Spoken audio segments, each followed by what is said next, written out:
who proudly bought two or three slushies at the Gracefield School Fair on Friday. Ginny Andersen. Thank you very much, Mr Speaker. It's a pleasure to take a call on the oversight of the Oranga Tamariki system legislation amendment bill. Labor supports this bill to select committee. In general, we support the changes of making the Children's Monitor to become an independent entity, and we recognise the benefits.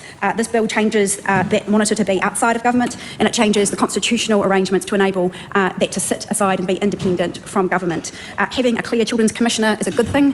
Where we have reservations, Mr Speaker, is the disestablishment of the board of 5 members. We believe that having that board provides additional diversity and a range of views if we are truly going to have children's interests and their wellbeing at heart. So that particular issue, we look forward to hearing submissions from the public on that. As noted in the initial speech, the Royal Commission has stated that there wasn't robust oversight of our children and young people in New Zealand, and we need to learn from those mistakes in the past.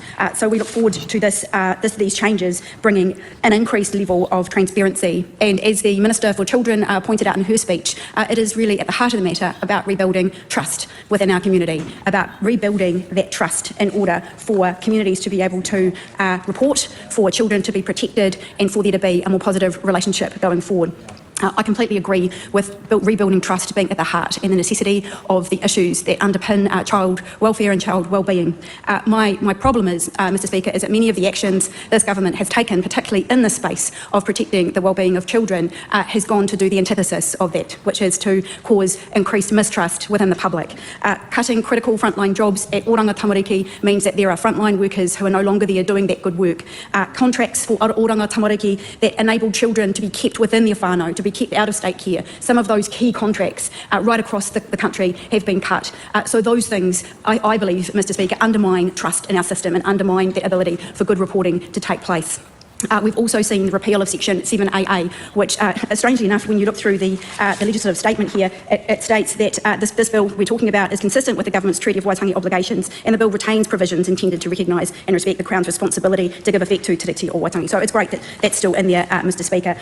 The other point I would make in relation to the rebuilding of trust and how important that is for this piece of legislation is the fact that a lot of the young people we are talking about, whether they be in state care or within their own families, have been victims of family or sexual violence.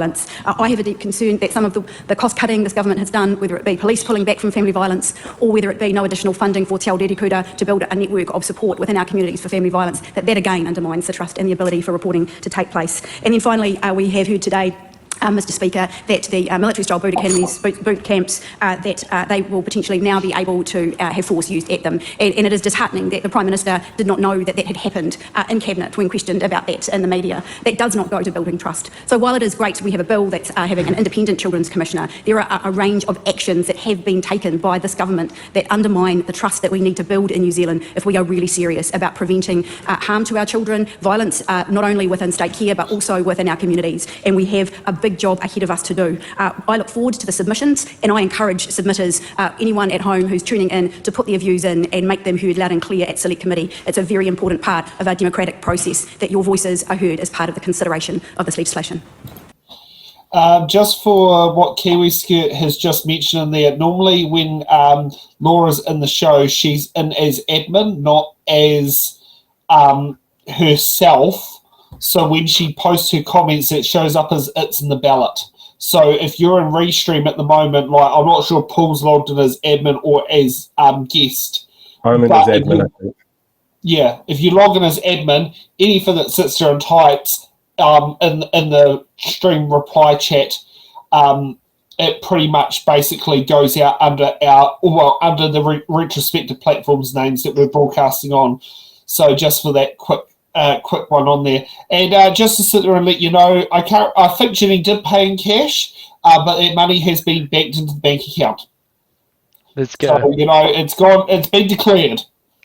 I think with this bill, she made a good point. She didn't say it, but I think this bill is like a 1 step forward, 2 step backwards. It's very good to have an independent children's commissioner because Oranga Tamariki needs more monitoring because over the disasters it's done over the years, but they're disestablishing the board. They're cutting frontline workers, even though they say they're not cutting frontline workers, and they're just giving Oranga Tamariki less accountability. It's a distraction. They're going, look at this one positive thing that we're doing with this bill by giving it an independent children's monitor, and then they're gutting the organisation itself, right? I mean, there's two paths you can go down.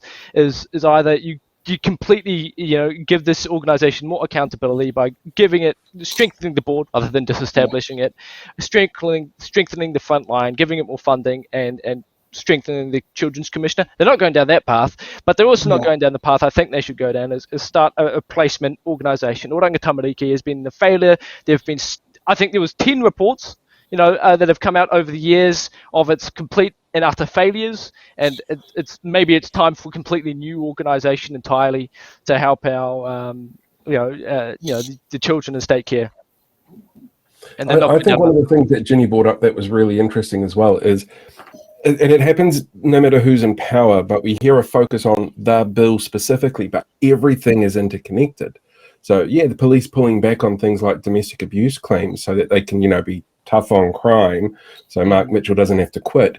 It does have an impact on those sort of things, as well as things like the costs of living. When the cost of living is really high, we see an increase in the amount of abuse that happens, both from within partnerships and towards children. So focusing on things like that. Education is the same thing. If people aren't getting a good education, if they're struggling to pay their bills, if they're sick and not able to get healthcare, all of these things feed in, and it's all one great big symbiotic relationship. So by focusing on this one thing that we're doing now, and it has one good side effect, is a very typical thing for any party when they're in Parliament or in government. But yeah, we lose the big picture sometimes, and I don't know if everybody's aware of just how big the picture can actually be sometimes.